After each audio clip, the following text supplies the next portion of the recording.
Ռուսաստանը դադարեցնում է բոլոր ռազմական գործողությունները, սկսվել է Ռուսաստանի նախագահ Վլադիմիր Պուտինի որոշմամբ ի պատիվ հայրենական մեծ պատերազմի 80-ամյա հաղթանակի հայտարարված հրադադարը։ Այն կգործի մայիսի 8-ին 0 ժամից մինչև մայիսի 11-ը 0 ժամը ընդհանուր 72 ժամով։ Պուտինը հրադադարի մասին հայտարարել է ապրիլի վերջին, մայիսի 3-ին Ուկրաինայի նախագահ Վոլոդիմիր Զելենսկին հրապարակայնորեն մերժել է այդ առաջարկը։ Ռուսական կողմից նշել են, որ Ռուսաստանի զինված ուժերը պետք է պատրաստ լինի հետ մղել հարձակումները, եթե Ուկրաինան խախտի հրադադարը։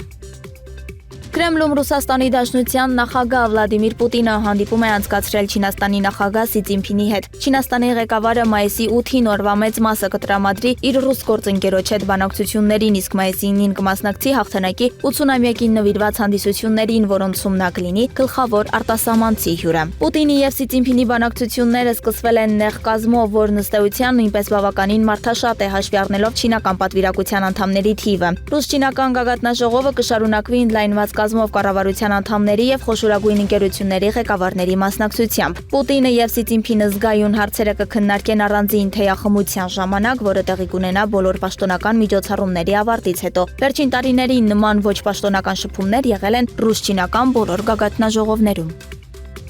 Հնդկաստանում մեկնարկել են ափհայս գործողություն անվանումը ստացած քաղաքացիական պաշտպանության համազգային վարժանքները։ Հնդկաստանի պաշտպանության նախարարության ձեռնարկած Սինդուր գործողության խորապատկերում կազմակերպված վարժանքներն անցկացվում են երկրի տարբեր նահանգների 244 շրջաններում եւ քաղաքներում, ներառյալ մայրաքաղաք Նյու Դելին, Մումբայը, Կալկաթան եւ այլն։ Մասնավորապես Նյու Դելիում էլեկտրաէներգիայի անջատումներ են, նահանգների եւ միութենական տարածքների կառավարություններին հանձնարարվել է միացնել օդային հարձակման շչակները, որոշ շրջաններում կիրառել էներգիայի անջատման կարգ եւ քաղաքացիական անձանց, այդ թվում ուսանողներին ծանոթացնել անվտանգության միջոցներին, որոնց անհրաժեշտ է հետամուտ լինել հնարավոր օդային կամ ցամաքային հարձակումների ժամանակ, ասված է հաղորդագրությունում։ Նշվում է, որ գործողության ընթացքում Պակիստանի որևէ ռազմական օբյեկտ հարձակման չի ենթարկվել։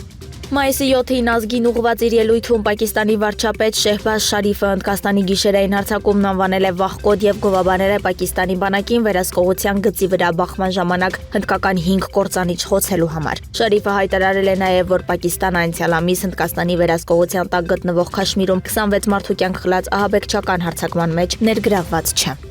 Սիրիայի անցումային ժամանակահատվածի նախագահ Ահմեդ Ալ-Շարան ժամանել է Ֆրանսիա, սա նրա առաջին պաշտոնական այցն է Եվրոպա։ Սիրիայի առաջնորդի նպատակն է ամրապնդել երկու երկրի միջև կապերը Սիրիայում տեղի ունեցող կրոնական բռնությունների ֆոնին։ Ֆրանսիայի նախագահը հայտարարել է, որ ցանկանում է որոշակի պայմաններում աջակցություն ցուցաբերել նոր կայուն Սիրիայի վերականգնմանը։ Հանդիպման ընթացքում Մակրոնն ընդգծել է իր պահանջները սիրիական կառավարությանը առաջին հերթին տարածաշրջանի կայունացման, այդ թվում Լիբանանի եւ ահաբեկչության դեմ պայքարի մասին։ Սիքստինյան մատուրի տանիքում տեղադրված ծխնելյուզից սև ծուխ է դուրս եկել, ինչը նշանակում է, որ կարդինալներին չի հաջողվել Հռոմի պապ ընտրել։ Կոնկլավը կշարունակվի։ Կաթոլիկ եկեղեցու առաջնորդի ընտրությանը մասնակցելու իրավունք ունեն 80 տարեկանից ոչ բարձր 135 կարդինալներ, եկեղեցու ամենաբարձրաստիճան եպիսկոպոսները։ Միացյալ Նահանգները դեմ չէ Իրանի միջուկային էներգիայի ծրագրին, բայց պնդում է, որ Թեհրանը ուրան չհարստացնի, այս մասին հայտարարել է ԱՄՆ փոխնախագահ Ջեյ Դի Վենսը։ Միաժամանակ ԱՄՆ փոխնախագահը դրական է գնահատել Իրանի հետ բանակցությունների արդյունքը։ Մենք շատ գոհ էինք իրանցիների արձագանքից, մեր ներկայացրած որոշ թեզերին, ընդգծել է Վենսը։